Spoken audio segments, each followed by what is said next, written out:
Hello, world and universe. Welcome to the Trevor Donald Experience. Manifest your truth. And if you're new to the channel, please hit that like and subscribe button. And for all my continued followers, I want to say thank you. And this is an opinion-based video channel where I try to open your eyes and ears up to some of the travails and tribulations that take place throughout our cities, our states, our country, and sometimes around the world. And this particular video and subject matter has everything to do with our illegal migrant crisis, and which will be a major topic in this upcoming election, especially the presidential election. And the migrant issue is all over the plate of topics that need to be addressed in 2024. And when we have an illegal immigrant that commits a heinous crime, it opens up Pandora's box to a lot of opinions and questions that people have about our migrant crisis. So let's get into it.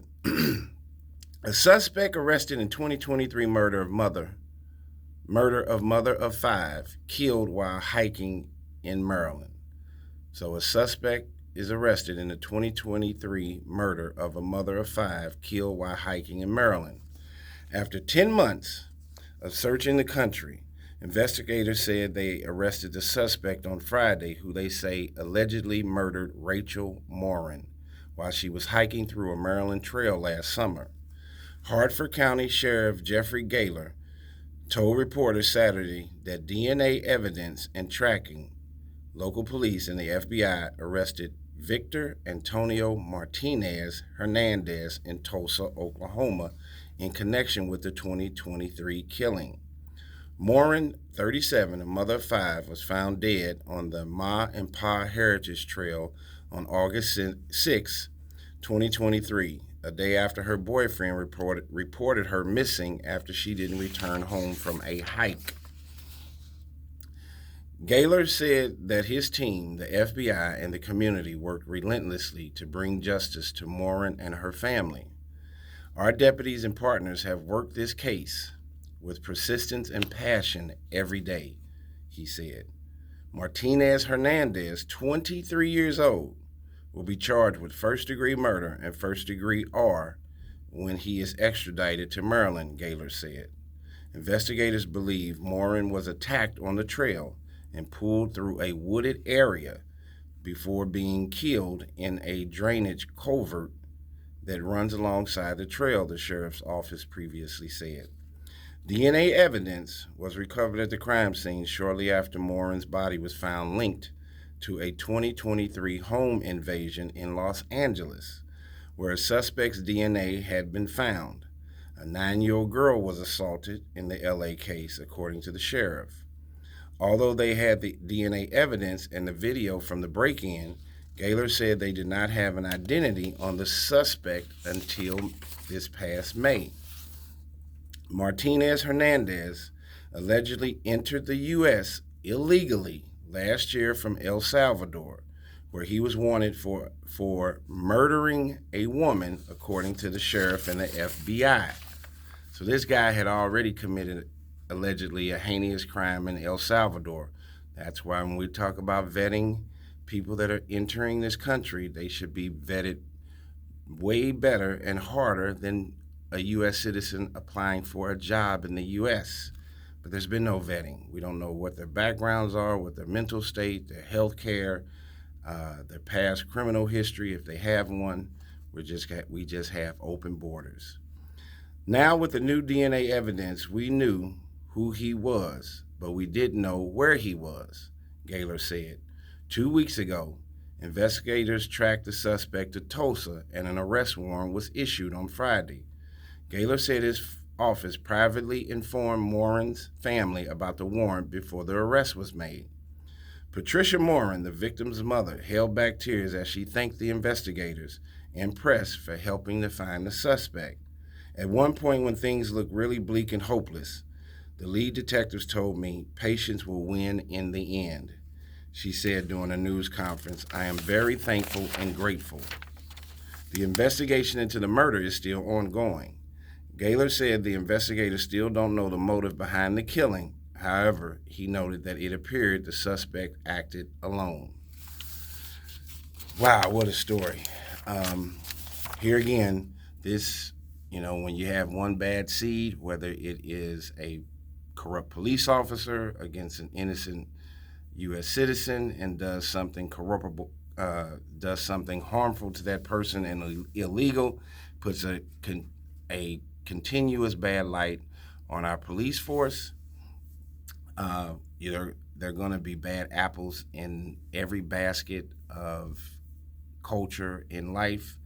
But the influx, the millions of individuals that are entering our open borders, everybody's not going to be a good person or a great person. And allegedly, in many of these third world countries, places, I wouldn't necessarily say Mexico is a third world country, but in many of these uh, second tier and third tier countries like Mexico, El Salvador, Nicaragua, some of these places in Central America where these individuals are entering our borders, even people from China and parts of the continent of Asia and Africa. It doesn't matter where they come from. It matters what kind of heart and soul that some of these individuals have. And if it's true that in many of these countries they're sending the most corruptible people they can find and get them out of their country and have them invade our country, you're going to see an uptick in assaults, in robberies, in gun violence, and unfortunately in deaths without the proper vetting of many of the people that are entering our country. I'm not saying I'm not against a migrant influx, but I think there should be proper vetting of all the people that enter this so-called wonderful country. And our public safety is at risk. And here's a clear example. This gentleman has a prior history of allegedly killing someone in his country of El Salvador. And then is it surprising that he comes to America and commits another heinous crime? 23 years old. So what kind of background and what kind of life has he had back in his homeland that was disruptive and chaotic, and bringing that same negative axiom to America and committed this heinous crime allegedly against a mother of 5 children who was just taking a hike? Our public safety will be at risk. America already has its own problems with mental illness, the opioid crisis, homelessness, fatherless homes, inept inner city public schools, gun violence, gang violence, carjackings, human trafficking. And now that we have this large influx of people that we know nothing about, there's going to be an uptick in gang membership, gang violence. These people are suffering. They don't know anything about America. They don't have any job skills, many of them. And what do you think many of the men, these young men, are going to do? Well, they're going to go to the streets and go into complete survival mode. And if any of them have a heinous spirit, that is going to be projected onto innocent people in America. And this is a classic case of that. There have been other cases where illegal immigrants have committed heinous crimes that I've talked about and have been in the news. The Georgia nursing student who was murdered by an alleged illegal immigrant. There was a 12-year-old girl who was AR'd in New York City by a so-called illegal immigrant. So you're hearing about these cases, and of course in the presidential election between Trump and Biden, this is going to be a huge issue.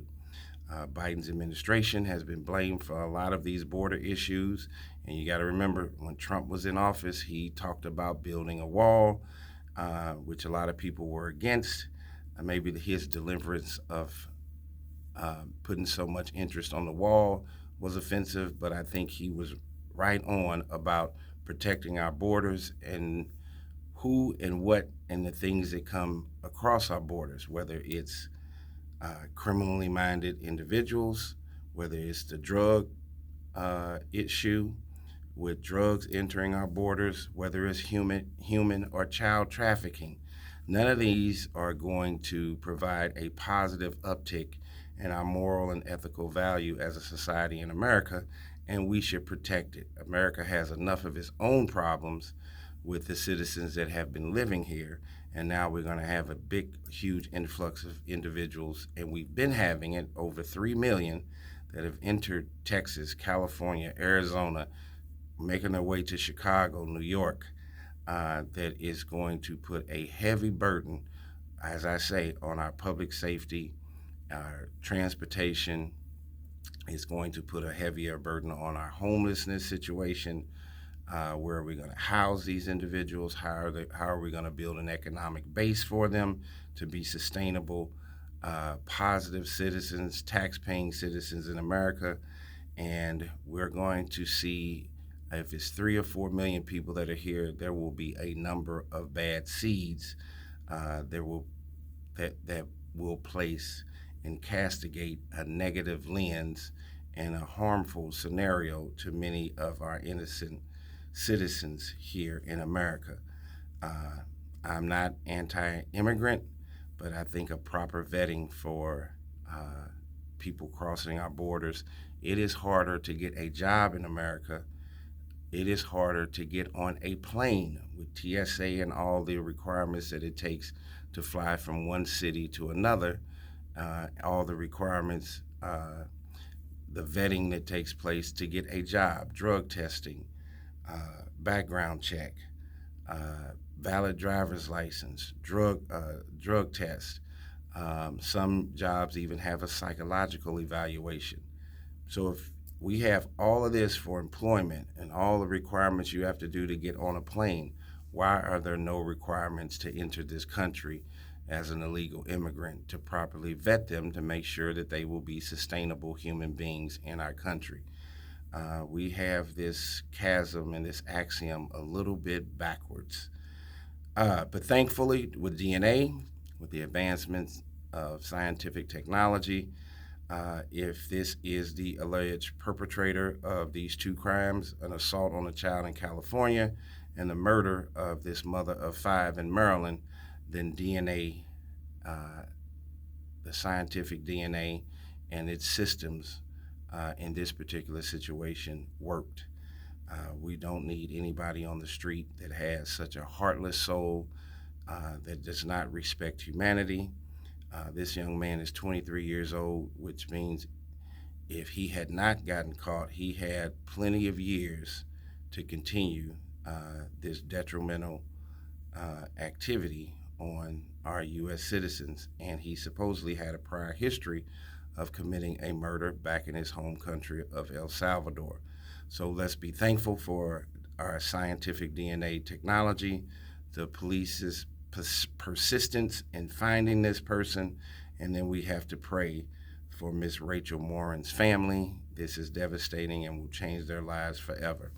Tell me what you think about this situation of this gentleman who was an illegal immigrant from El Salvador with a prior heavy criminal history that is alleged to have committed this murder against this mother of 5 walking down a Maryland trail.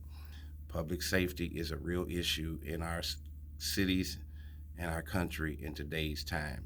Tell me what you think. This is the Trevor Donald Experience. Manifest your truth in a positive, righteous, and God-fearing way.